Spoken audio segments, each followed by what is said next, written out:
저는 오늘 내 인생의 주인은 누구인가 라는 제목으로 말씀을 전하겠습니다. 초등학교 1학년 여자아이가 평상시에 아주 걱정을 많이 하는 사람이에요. 또 걱정을 많이 할 뿐만 아니라 흔히 말하면 생각이 많은 여자아이가 있었어요. 어느 날 이 여자아이가 담임 선생님에게 찾아가서 질문을 합니다. 선생님, 인생이 무엇인가요? 초등학교 여자아이 1학년이 여러분 선생님한테 인생이 무엇입니까? 물으니까 이 선생님이 대답을 해줄 수가 없는 거예요. 여러분 옆에 사람 물어보세요. 성도님, 인생이 무엇입니까?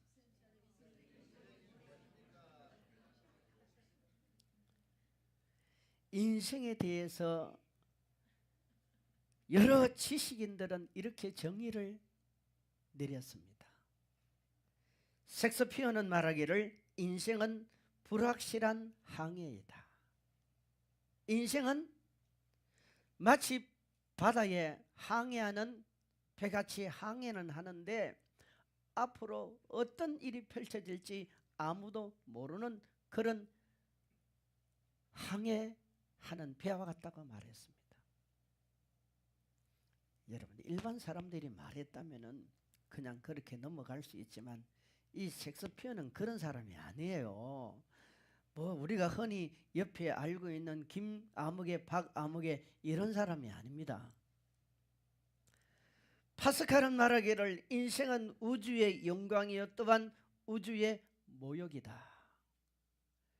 인생은 큰 영광이 될 수도 있지만 잘못하면은 큰 모욕을 겪는 것과 같을 수 있다고 말하는 거예요. 상파울은 말하기를 인생은 한 권의 책과 같다. 어리석은 이는 그것을 마구 넘겨버리지만 현명한 인간은 열심히 읽는다. 왜? 단 한 번밖에 기회가 주어지지 않기 때문이라 그랬어요. 여러분은 이 인생의 시간을 마치 인생의 책을 보는 것 같이 산다면 마구 넘기며 살고 있습니까? 시간을 마구 허비하고 살고 있습니까? 아니면 시간을 아끼고 전략해서 그렇게 살고 있습니까? 임마누엘 칸트는 말하기를 인생은 선을 실행하기 위하여 만들어졌다. 인생은 선을 실행하기 위하여 만들어졌다. 여러분은 어떻게 생각하십니까? 지금까지 인간 역사 속에 인간은 어디서 왔으며 인간은 왜 살며 인간은 어디로 가는가는 이 세 가지 질문을 끊임없이 해왔었습니다. 종교가 이 질문과 이 답에 대한 해답을 주려고 수없이 노력했었어요. 철학자들이 이 질문과 이 답에 대해서 수없이 해결해 보려고 애를 써 왔었습니다. 여러분, 인생 경륜자가 각자 나름대로 서론본론 결론을 내려봤지만 성경 외에는요, 하나님 외에는요, 인생은 어디서부터 시작이 되어졌고 왜 살며 어디로 가는가에 대해서 정확하게 답을 주는 곳이 없다는 걸 아십니까?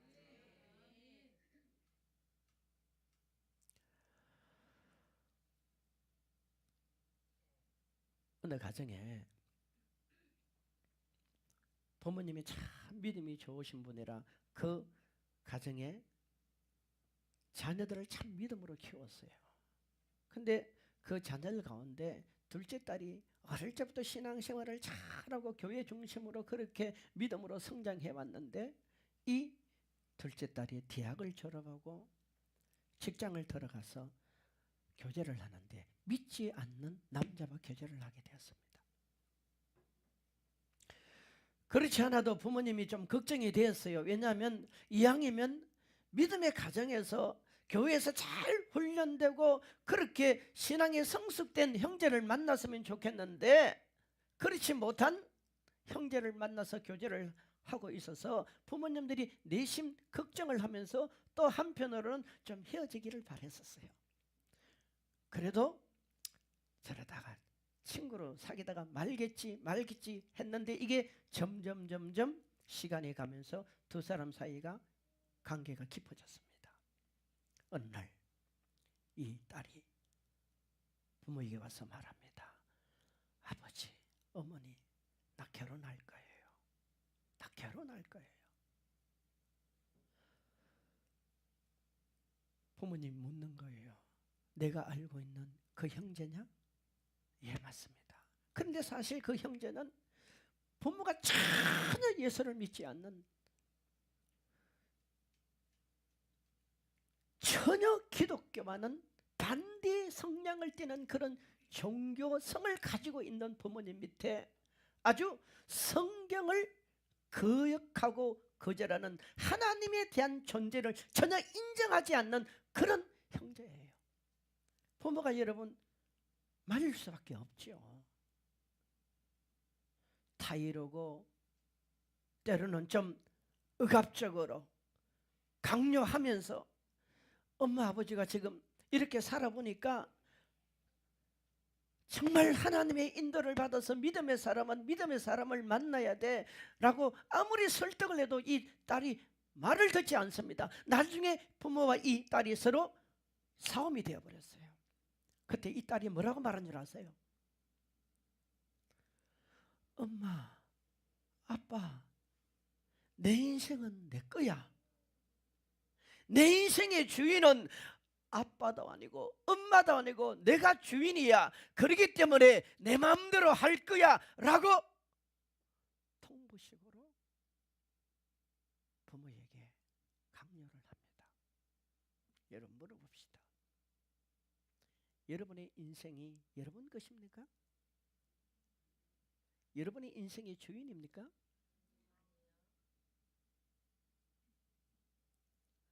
주인이라는 것은요, 자신이 마음대로 할 수 있어야 됩니다.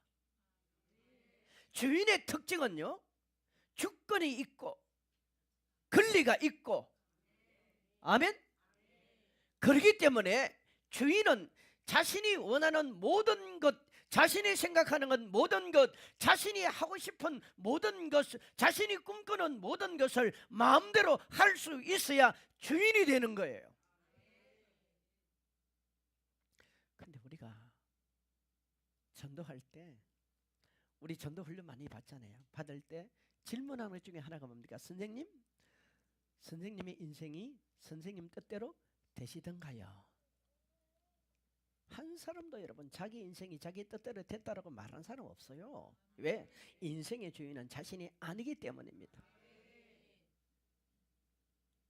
아멘. 인생의 주인은 자신의 것이 아니에요. 여러분, 성경은요, 인간이 어디서부터 왔으며 인간의 존재의 이유가 어디 있으며 인간이 생애를 마치고 나면 어디로 가는가에 대해서 분명하고 확실하게 말씀해 주는 구절이 로마서 11장 36절입니다. 이게 짧은 한 구절 같지만요, 이 말씀은 어마어마한 기독교의 진리를 내포하고 있는 거예요. 우리 같이 한번 읽어볼까요? 시작. 이는 만물이 주에게서 나오고 주로 말미암고 주에게로 돌아갑니다. 그에게 영광이 세세히 있을지어다. 아멘. 로마서가 기록되던 그 당시 AD 56년에서 한 60년 정도 시기에 이 로마서가 기록이 되었다라고 보통 우리는 생각합니다. 그런데 로마서가 기록될 그 당시요, 로마라는 이 나라는요, 흔히 우리가 일상적으로 일반적으로 생각하는 그 로마의 어마어마한 자랑스러움과 문화와 군사력과 또 무역가, 후세 사람들이 로마의 그 큰 좋은 그림들 있잖아요. 그런 것만 안고 있었던 게 아닙니다.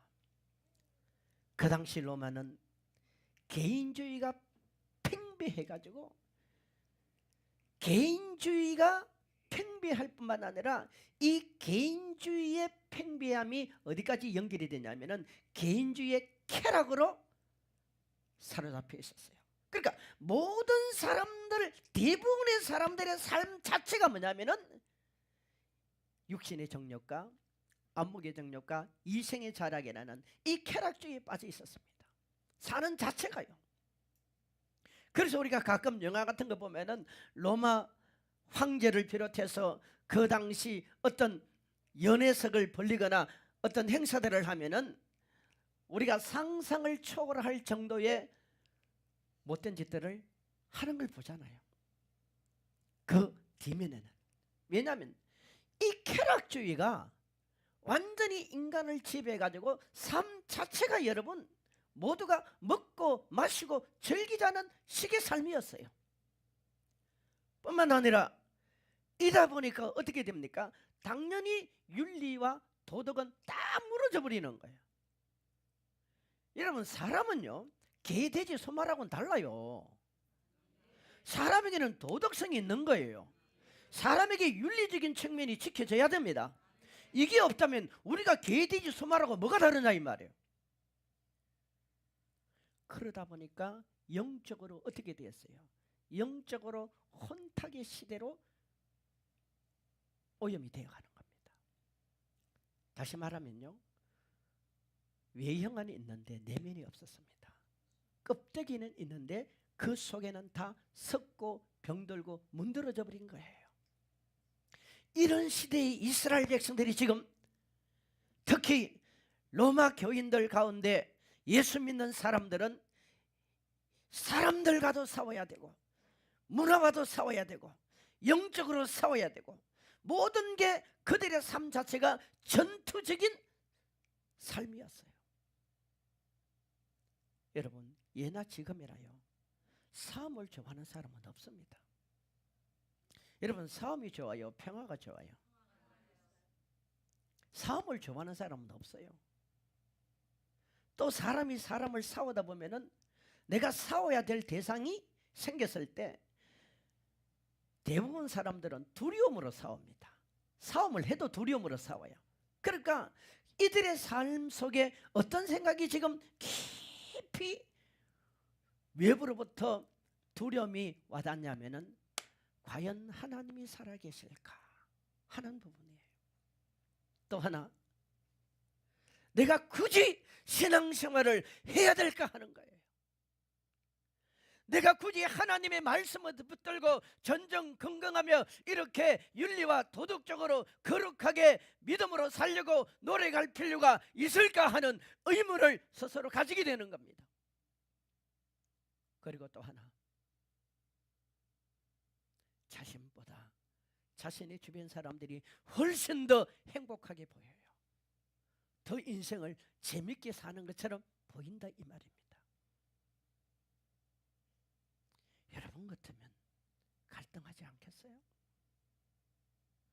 여러분 같으면 흔들리지 않겠어요? 이런 로마 성도들에게 바울이 지금 뭐라고 말합니까? 우리 인생은 눈에 보이는 이 현상이 아니다.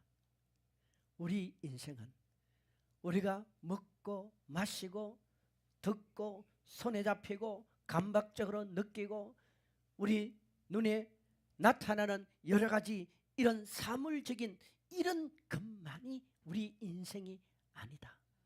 정말 인생은 보이지 않는 성질이 있다. 정말 위대한 힘은 우리 손에 잡히는 이 감각적인 것이 아니라 그 뒤에 손에 잡히지 않는 영적인 힘이 있다. 그 영적인 힘이 이 세상을 주관하고 있다. 그 영적인 힘이 이 세상을 다스리고 있다. 그 영적인 힘이 이 세상에 역사의 주인이다. 그분이 누구냐? 그분이 하나님이요. 그 하나님이 오늘 우리에게 어떻게 다가와 있습니까? 말씀으로 다가와 있다는 거예요. 믿습니까? 여러분, 말씀은 하나님입니다.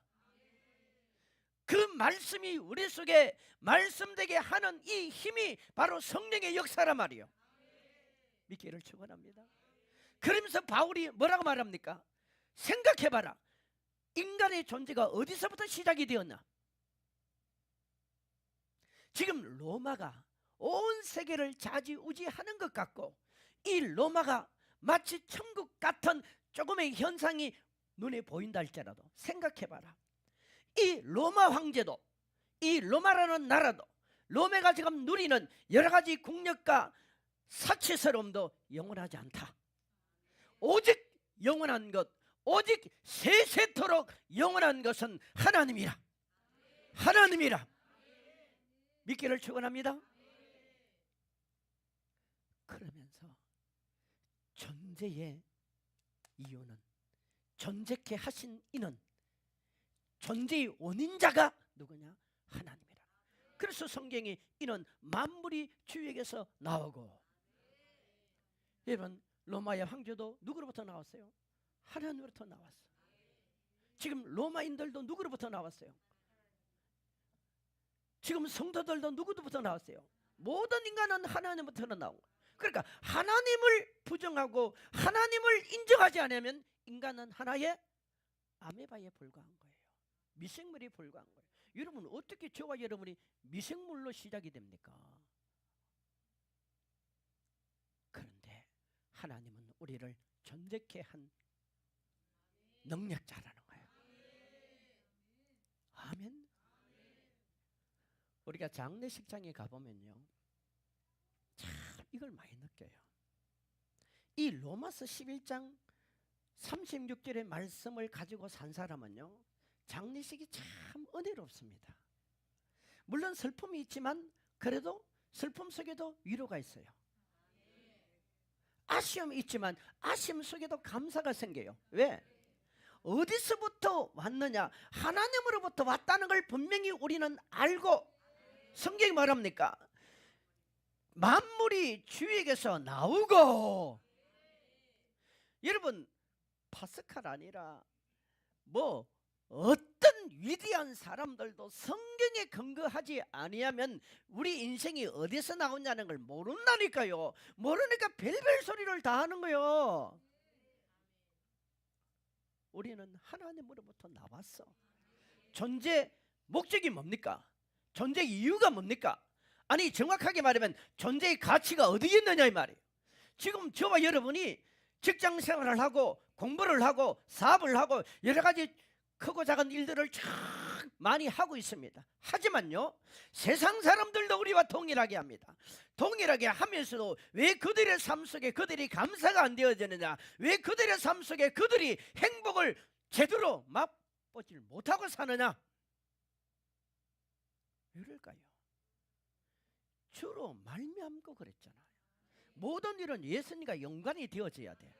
이게 억지가 아니고요.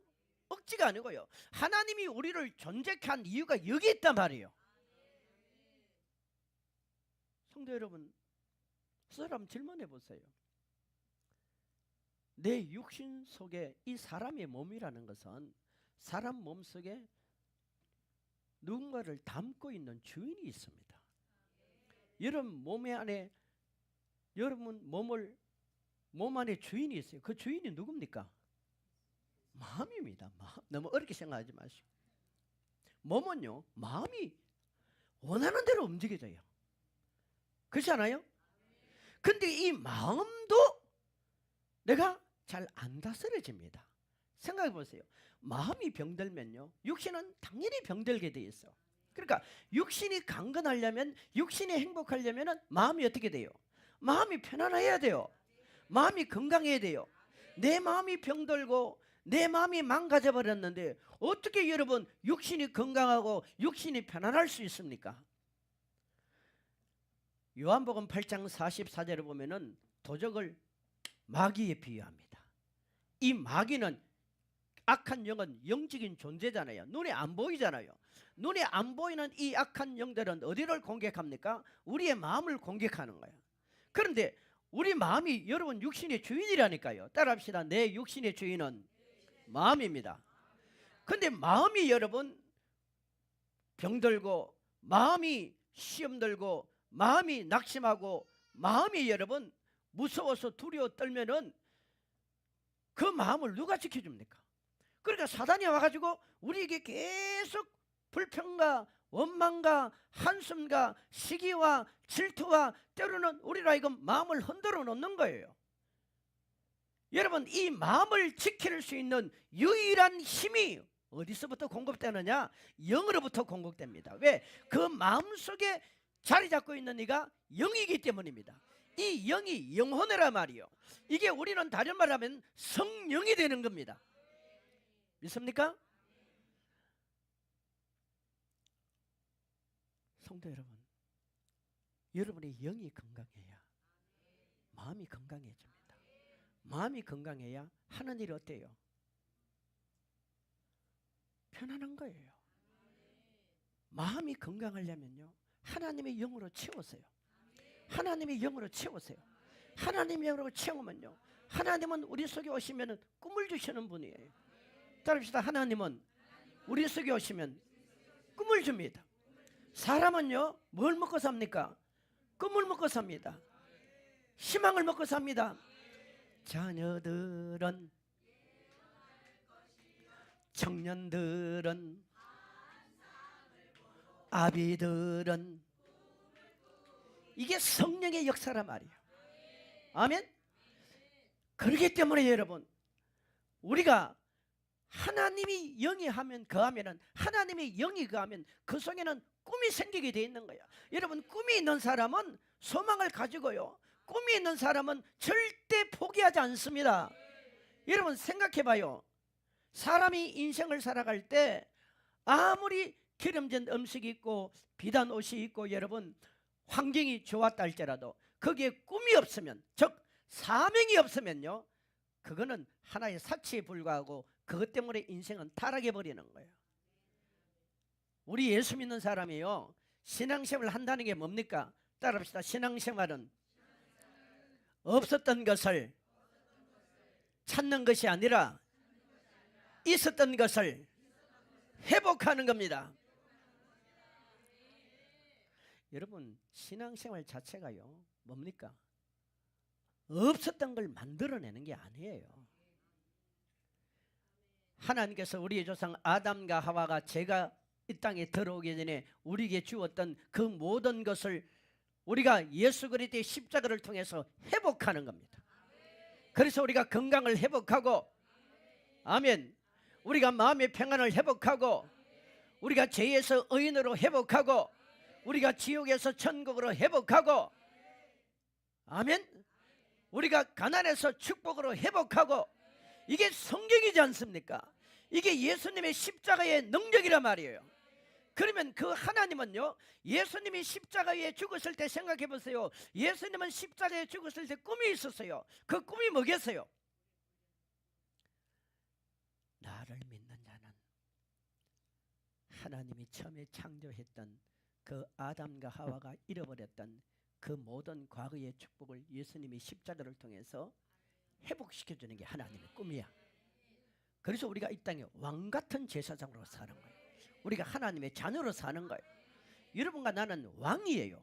왜? 내 속에 성령이 계시잖아요. 성령은 하나님의 영이고 영은 왕입니다. 그러면 우리가 영을 모시고 있고 하나님의 영인 성령 왕을 모시고 있는 우리는 여러분, 우리의 삶이 어떠해야 되겠어요? 우리가 거지처럼 살면 안 돼요.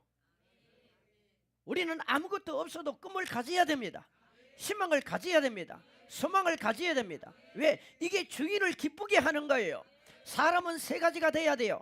하나는 여러분, 예수님이 십자가에 죽으실 때 그분은 이미 우리에게 어떤 꿈을 주었습니까? 수많은 자들이 사단으로부터 회복되어서 이제 하나님의 자녀가 되고 하나님의 백성으로 살아가는 꿈을 가지고 있었단 말이에요. 저와 여러분은 그렇기 때문에 성령이 우리 속에 들어서 우리가 하나님의 자녀로서 주권을 회복하고 복권을 회복하고 하나님의 자녀로서 하나님이 약속한 것을 회복하는 꿈을 가져야 되는 겁니다. 꿈을 가져야 됩니다. 우리 호사다마란 말이 있지 않습니까? 좋은 일이 생기는 데는 반드시 뭐가 따라옵니까? 마귀가 장난을 쳐요. 좋은 일이 있는 데는 반드시 사단이 따라옵니다. 마귀가 장난을 치잖아, 그죠? 그러니까 여러분은 그 환경 속에 사단이 장난치는 것을 보지 말고 그 뒤에 뭘 보라고요? 좋은 결과를 기대하란 말이에요. 시편 23편에도 우리의 원수의 목전에서 뭘 준다고요? 상을 베풀어 준단 말이에요. 하나님은 어디에서 상을 베풀어 준다고요? 원수의 목전에서. 여러분, 원수가 뭐예요? 지금 내가 힘들고 어렵고 낙심하고 좌절하고 여러 가지로 실패할 수밖에 없는 환경들이 어떤 의미에서는 영적으로 전부 다 사단이가 우리를 무너뜨리기 위한 방편이란 말이에요. 그게 원수예요, 원수. 그러면 그 뒤를 우리는 보아야 돼요. 아, 이제 곧 주님께서 상을 차려주겠구나. 이제 주님께서 곧 좋은 결과를 주겠구나. 이제 주님께서 멋지게 내 인생을 높여주겠구나. 꿈을 가져라 말이에요. 성령을 모신 사람은 꿈을 가져야 돼요. 그래서 기독교가 들어가는 곳에는 다 꿈이 있는 거예요. 두 번째로 여러분, 꿈을 가진 사람은 그 마음에 그 꿈을 계속해서 불을 지펴야 됩니다. 따라합시다. 불을 지펴자. 이 사람의 마음이라는 것은요, 무엇을 계속해서 주입시키느냐에 따라 그 마음이 달라집니다. 그 속에 복음을 주입시키 보세요. 우리가 예수님을 닮아가는 믿음의 사람이 됩니다. 아멘. 반대로 여러분, 세상에 죄를 계속해서 그 속에 담아보세요. 완전히 그 사람의 마음은요, 죄에 완전히 병들어버린 사람이 되는 거예요. 우리는 하나님 주신 꿈을 우리 마음에 계속해서 꾸어야 됩니다. 불을 지펴야 됩니다. 지펴야 됩니다. 아멘. 여러분, 환경은 손에 잡히는 것, 그것 때문에 사람이 망하는 게 아니에요. 따라합시다. 사람은 환경 때문에, 손에 잡히는 것 때문에 망하는 게 아닙니다. 왜 망하는 줄 아세요? 그 환경 때문에, 손에 잡히는 것 때문에 망하는 것이 아니라 그 환경을 내가 어떻게 대처하느냐에 따라 결과가 달라지는 거예요. 아무리 안 되는 일도 우리가 기도하고 성령 충만 받고 우리 속에 예수 그리스도의 능력을 붙들고 말씀을 붙들고 예수 이름으로 선포하고 계속해서 그 환경을 지배하는 믿음의 길로 가야 되는 거예요. 여러분, 우리는 천국 갈 때까지 영적으로 도전해야 됩니다. 믿음으로 전진해야 됩니다. 우리는 예수 이름을 붙들고 나가야 된다 이 말이에요.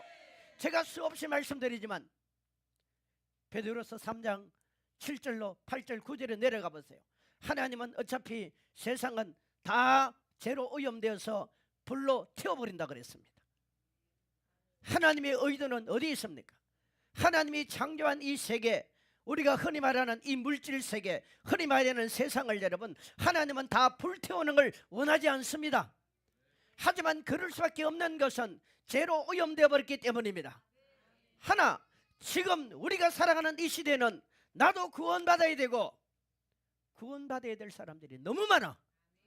여러분의 형제, 아들, 딸들 구원받을 사람 너무 많잖아.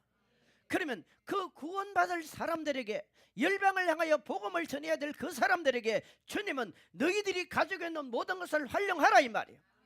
활용하라 이 말이에요. 에너지를 활용하라 말이에요. 활용하라 말이에요. 여러분, 강도 만난 자에게 사마리아 사람은 무엇으로 그에게 도움을 주었습니까? 포도주와 기름과 2 데나리온. 여러분 보세요. 큰 게 아니에요. 네가 가지고 있는 그것이 네가 볼 때는 적지만, 보리떡 5개와 물고기 2마리는 네가 볼 때는 적지만 예수님의 손만 얹으면, 예수님의 손만 얹으면, 예수님이 축사만 하시면 어마어마한 기적이 일어납니다. 이게 기독교예요. 이걸 주님은 우리로 하여금 실천하며 살기를 원하는 거예요. 아멘. 지금 로마 사람들, 아니 로마 안에 거하는 이 예수 믿는 사람들 생각해 보세요. 이들은요, 로마라는 큰 나라 안에 황제라는 어마어마한 그 주권 아래에 놓여 있습니다. 그들이 볼 때는 그 로마는 절대 망하지 않는 나라, 그 황제의 힘은 누구도 도전할 수 없는 어마어마한 힘이었습니다. 하지만 지금 우리의 관점에서 보세요. 황제도 죽어버렸습니다. 로마도 망해버렸습니다. 주님이 바울을 통해서 그 시대 사람들에게 말하는 거예요.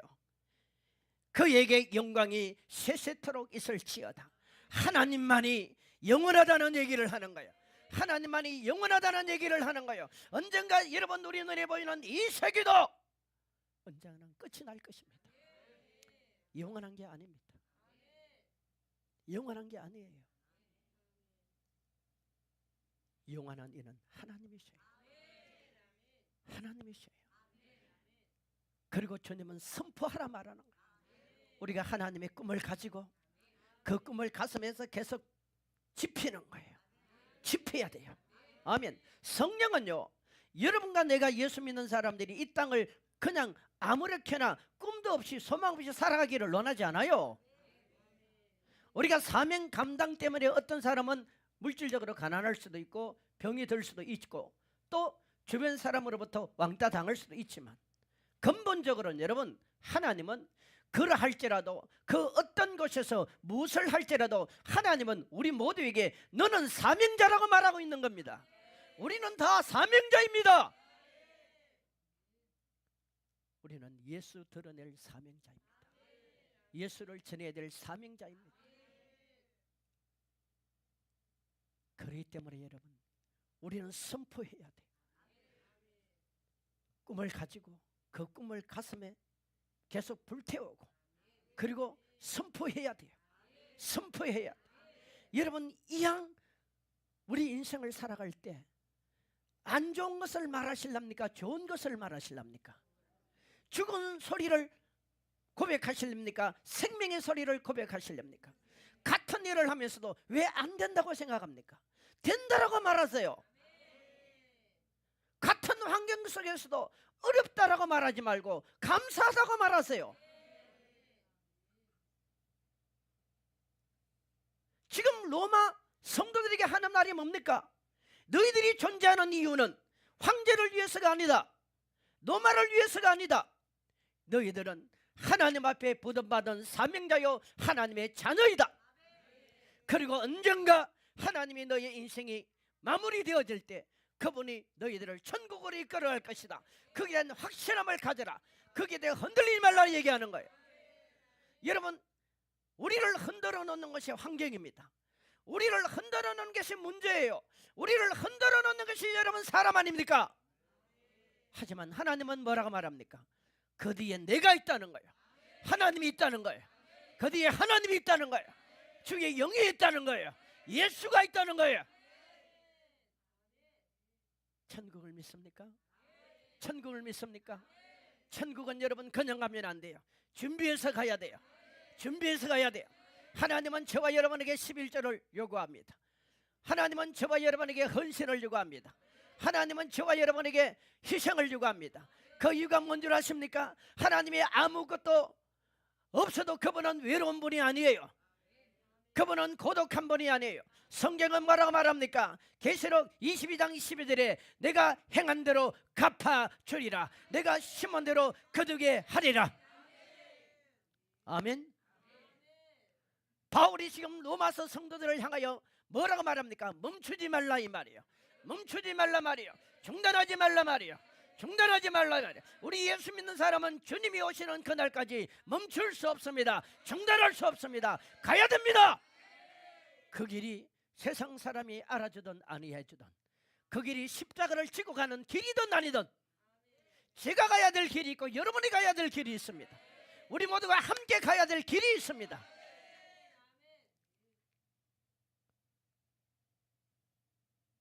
너희 속에 주인을 바꾸지 말라 이 말이에요. 그 주인이 하나님이라는 거예요. 그 주인이 로마 황제가 아니라는 거예요. 그 주인이 로마가 아니라는 거예요. 세상 사람들은 그 주인이 필요에 따라 쾌락이 되기도 하고, 필요에 따라 육신의 욕심이 되기도 하고, 필요에 따라 거짓말이 되기도 하는 그 당시 시대적 상황을 보면서 주님이 아니라는 거예요. 너의 주인은 하나님이라는 거예요. 마지막 이어 하나 들고 마무리할게요. 1808년도에 영국의 맨체스터 한 정신병원에 건장한 남자가 찾아왔습니다. 이 남자가 찾아와서는, 선생님, 저는 마음이 너무 우울하고 마음이 너무 슬퍼서 단 하루도 마음 편하게 살 수가 없습니다. 죽고 싶습니다. 여러분, 정신병원에 찾아올 정도 같으면, 그것도 건장한 남자가 얼마나 힘들게 살았다는 얘기예요. 그러니까 이 정신병자 선생님이 가만히 보니까 덩치도 크고 뭐 치고도 아무 이상이 없는데 마음이 지금 병들어 버린 거예요. 그러게 처방을 어떻게 내리냐면은, 선생님은 육신은 건강하시니까 마음만 고치면 됩니다. 마음이 편안해야 잠도 잘 자고, 잠을 잘 자야 육신도 건강하고, 그리고 무엇보다도 선생님은 많이 웃어야 됩니다. 많이 웃어야 됩니다. 사람이 웃을 때 뭐가 나온다고요? 많이 웃을 때 뭐가 나온다고요? 다이돌핀이 나온다 그랬어요. 다이돌핀. 선생님 많이 웃어야 됩니다 하면서 처방을 어떻게 했냐면, 오늘 저녁에 영국 런던 중심가에 서커스단 사람들이 오늘 서커스 하는데, 거기에 그리발디라는 이 서커스 단원 중에 한 사람이 너무너무 사람들을 잘 웃깁니다. 모든 사람들은 그 그리발디라는 이 사람이 유머할 때 안 웃는 사람이 없습니다. 다 웃습니다. 선생님도 오늘 저녁에 그 서커스단 그리발디를 한번 만나보시죠. 이 의사가 처방을 내는데 이 환자가 점점 눈이 어두워지고 얼굴색이 바뀌고 더 첨도를보다도 아사식이 더 어두워져요. 선생님 왜 그러세요? 의사 선생님 물어요. 왜 그랬더니 뭐라고 말하는 줄 아세요? 내가 바로 그 그리발디라는 사람입니다. 그러더래요. 물론 제가 예화책에서 보았지만, 여러분, 저는 그 내용을 접할 때 이런 생각을 했어요. 오늘 이 시대가 여러분 어떤 의미에서 그러지 않아요? 우리는 예수 믿으라고 말하면서 내 삶에는 예수에 대한 증거가 없습니다. 우리는 기도를 하거나 말하면서 내 기도 속에는 응답이 없습니다.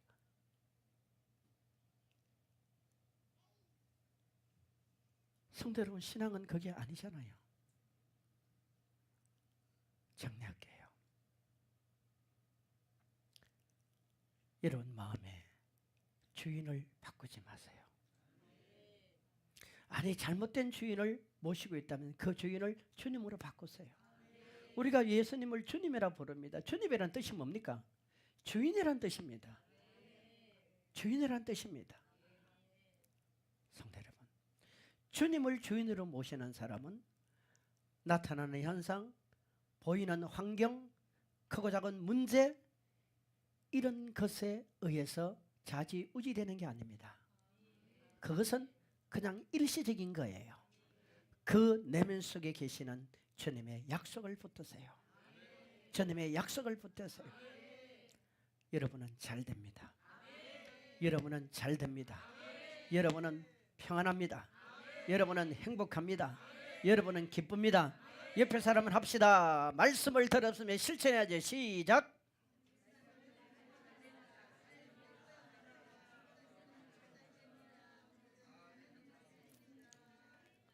다시 말씀드릴게요.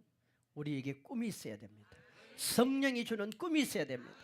그 성령의 꿈이 내 속에서 계속 불타오르도록, 그 꿈이 병들지 않도록 거기에 하나님의 말씀의 에너지, 은혜의 에너지, 기도의 에너지, 성령 충만의 에너지를 계속 투입시키세요. 그리고 우리의 입술에 고백을 하세요. 선포하세요. 선포하세요. 하나님은 우리가 예수님의 십자가를 통해 이루어 놓으신 그 모든 성취를 이 땅에서 우리가 이루며 살기를 원합니다.